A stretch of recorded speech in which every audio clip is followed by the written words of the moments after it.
the process of making the Indiana Jones films, I kept thinking about what was Indiana Jones like as a young man, because Harrison would ask me, Steve would ask me, everybody was sort of curious about how this adventurer grew up. And in the process, I came up with this idea of him seeing the world through the eyes of a soldier and a secret agent, and having various other adventures of hunting for treasure.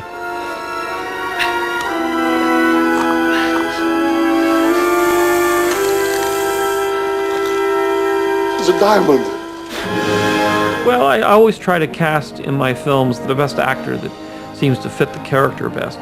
I think the qualities that Sean Patrick Flanery had is that he seemed very young and youthful and enthusiastic, and with a little hint of naivete and innocence that I thought would be appropriate for Indiana Jones at that age. I went on an audition, and I read for the part for the casting director. I finally got to meet George Lucas, Rick McCallum, the producer. We did a screen test. Never done a screen test in my life, which involved full makeup, full wardrobe. We shot 6 scenes. Barely a week in the jungle, and already we're leaving our dead behind. How much more painful that their eyes are still alive to accuse us. I've heard it said here that we have less to fear from the bullets of our enemies than from the diseases and parasites with which God has afflicted this land. And then 3 weeks later, I found out that I actually got the part, and I was on a jet plane to London. Didn't come back for 6 years. I wanted to have a very European flavor to it, so we hired some of the best European directors, some of the best actors, Max von Sydow, Vanessa Redgrave, a whole host of very, very talented people. The cast was always changing. I was really the only recurring character besides Remy, played by an actor named Ronnie Couture. We must vote. We will be friends forever. Friends forever. Where we would film, whatever the location was, we'd use some of the best talent from that region. It was one of the best experiences in my life. Like, my first girlfriend was Elizabeth Hurley. One of my girlfriends was Anne Hesh. Another girlfriend of mine was Catherine Zeta-Jones. I'd never worked with people of that caliber before. You are so beautiful. I know. This is not what we should be doing.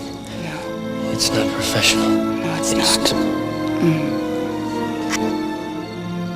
Delicious.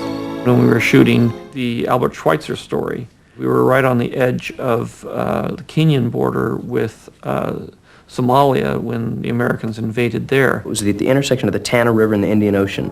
We were at coordinates, and there's no city there. We took a Twin Otter 18-man aircraft about an hour and a half out of Nairobi, did a low-altitude pass to get the gazelles off this strip of land that they wanted to land on, got in canoes, and went to the Indian Ocean for about another 2 hours. Lived in tents for 2 months.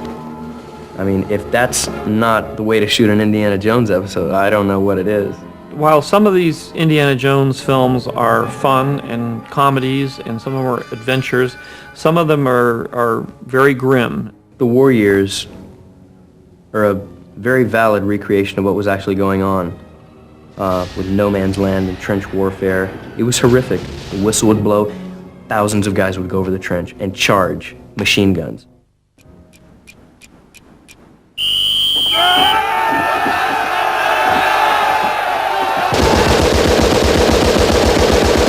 I think it's a very important film for people to see in terms of understanding what it was like to fight in World War I.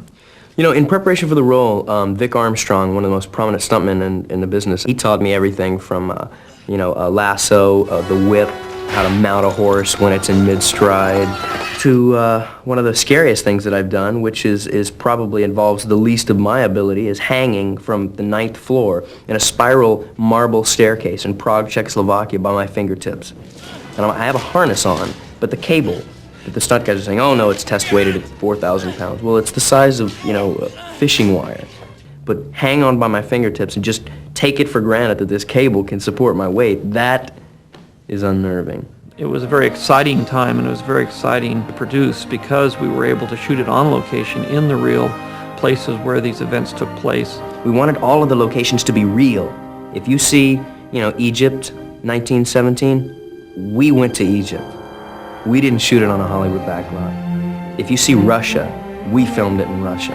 I was able to give it a very large, epic look using the new digital technology that we were experimenting with to create large crowd scenes that was the forerunner of what I was ended up using for the new Star Wars film.